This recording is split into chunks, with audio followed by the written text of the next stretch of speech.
Good afternoon, everyone. I'm just a few weeks old as the new U.S. Ambassador to Poland.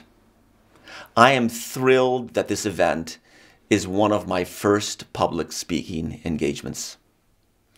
American and European democracies are vibrant, percolating culture plates of ideas because of media freedom. Thank you. Thank you to the organizers of this event for elevating this key topic. Thank you especially so much to Bartosz for his warm introduction of me. He and I met when we were slightly younger, since you and I, Bartosz, are still so young right now. Seriously, you were a respected correspondent in Washington, D.C., sharing America's story in Poland. Now, all these years later, we both find ourselves in Poland. Two DC fans of yours who I know well, my late father Zbigniew Brzezinski and Jan Nowak Jeziorański, so respected your work and would have loved to have seen us together now. I'd also like to acknowledge and congratulate Jameel Anderlini on becoming editor-in-chief at Politico Europe. He's one of the many talented, experienced speakers you'll hear from during this summit. I remember back in 2019 when Jameel hosted me and a group of students from the University of Virginia at the Hong Kong Press Club. Jameel, your message to us on media freedom and the rule of law is only more relevant today. I'm concerned about the increase of attacks on freedom of the press in Hong Kong.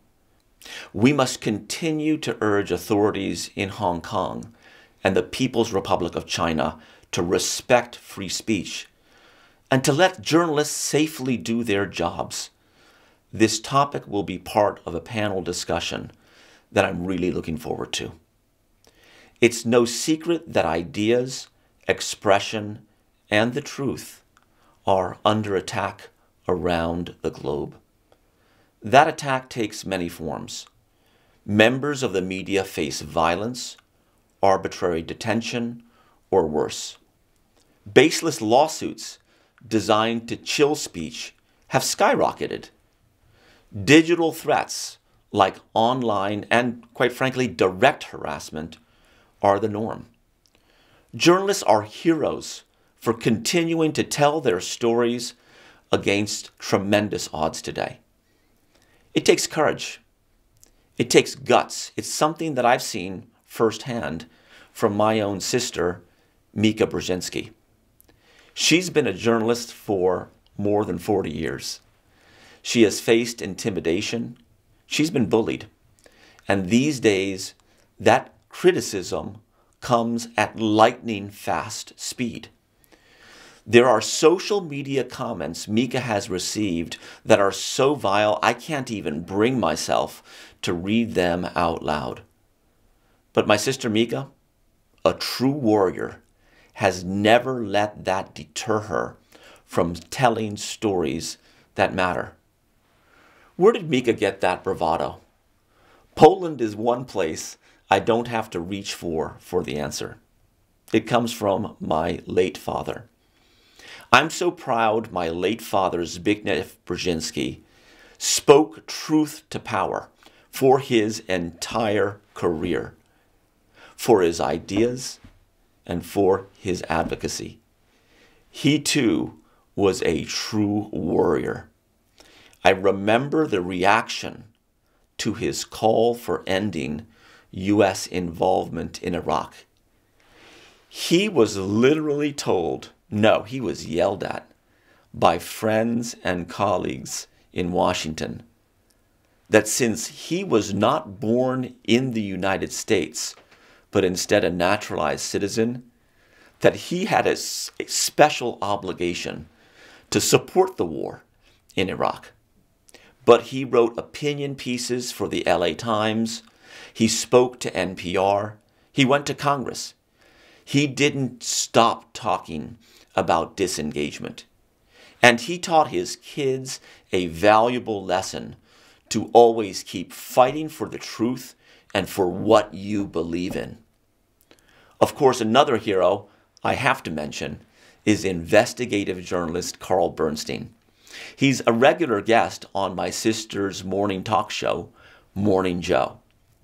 Lucky for us, he is also speaking at the conclusion of this summit.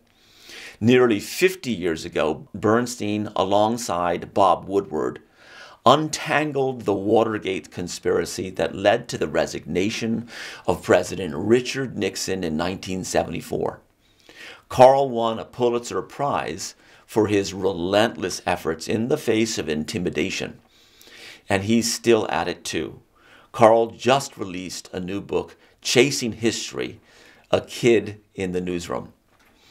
I can't begin to understand the pressure Carl was under at the time, but I do know what it's like telling a story the world needs to know.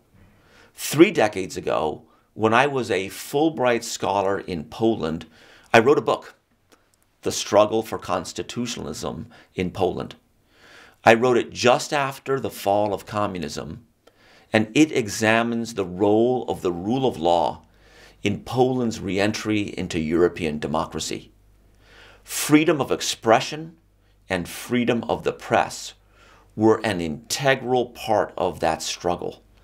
Thanks to Fulbright, one of America's greatest platforms for engaging the world, I had the chance to observe and write about challenges that became manifest as constitutionalism was taking root in Poland, with respect for enduring constitutional arrangements being a central test of the effective operation and growth of liberal democracy.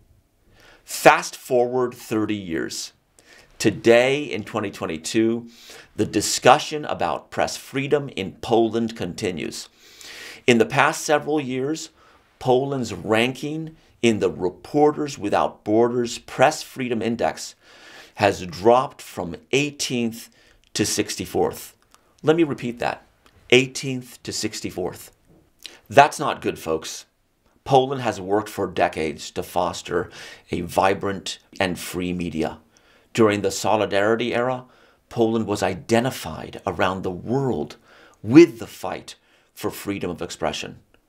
I'd like to thank Polish President Andrzej Duda for taking an important step by vetoing the so-called Lex TVN bill, a bill that would have limited foreign media ownership in the country and harmed the most watched independent news organization in Poland. Thank you, President Duda. My personal hero, President Joe Biden, is thankful as well.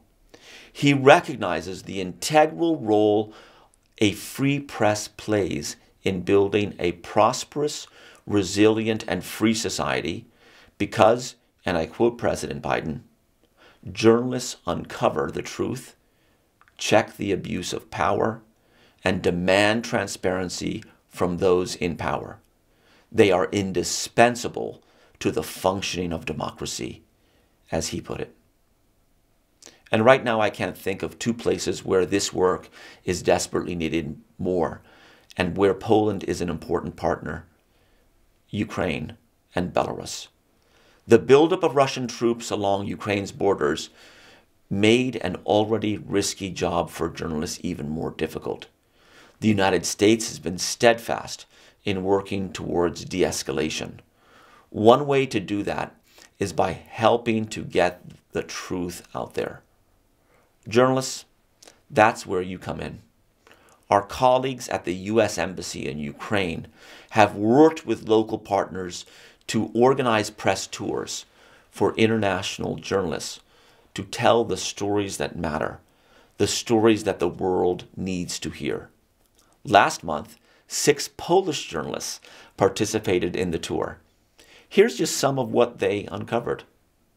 Życie w ciągłym napięciu jest męczące, or living in constant stress is tiring, by RFM Radio tells the story of Ukrainian soldiers and residents who are coping with the psychological impacts of security risks in their own backyards.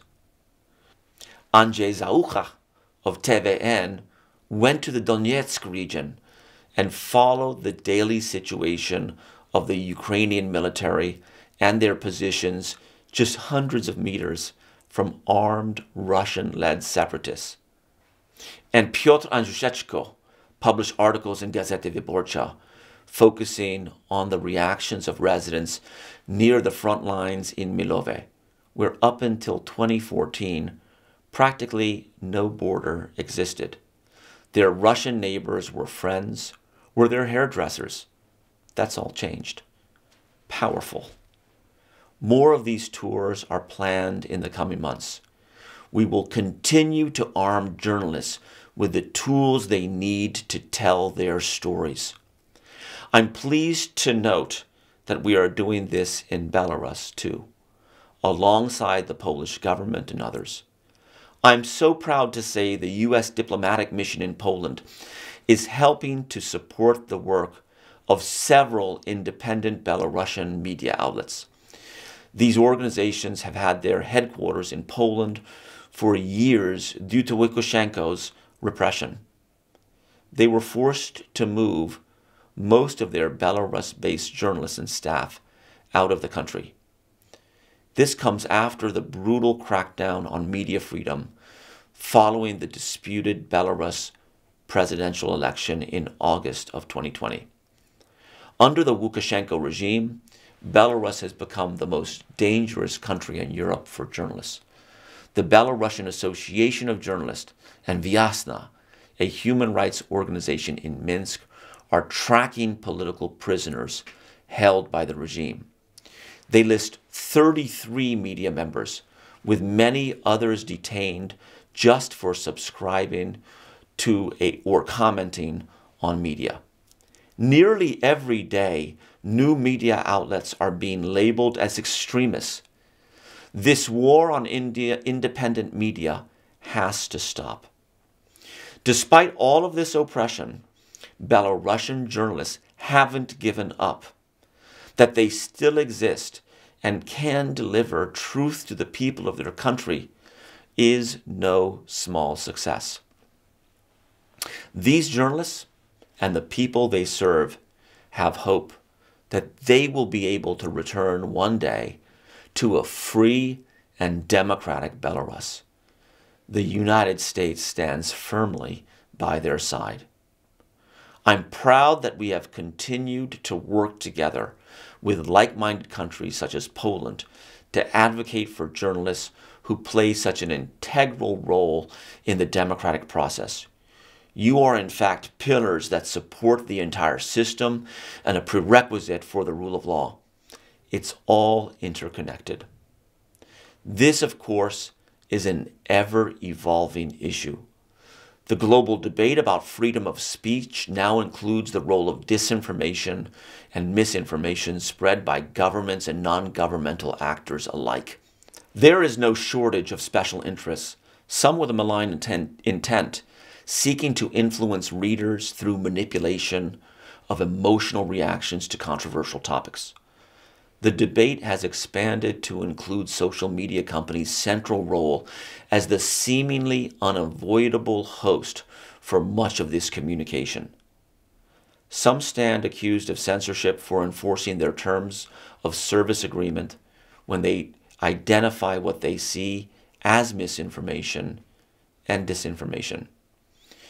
In reaction, arguments have been made for increased regulation of social media giants, while others demand they do more to curtail misinformation and hate speech.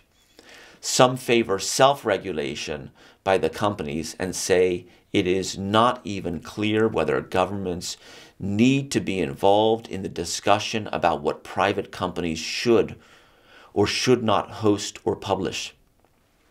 Folks, it's complicated. These issues exist everywhere, including in the United States. In the digital age, the debate around freedom of the press and free speech has morphed into something much different than it was just 20 years ago. In order to tackle the challenges that lie ahead, we must work together to foster media freedom. It's a fight that needs to happen for the sake of democracy, for the sake of the heroes that have sacrificed so much to uncover the truth. Thank you again for having me here today. Thank you so much, Bartosz.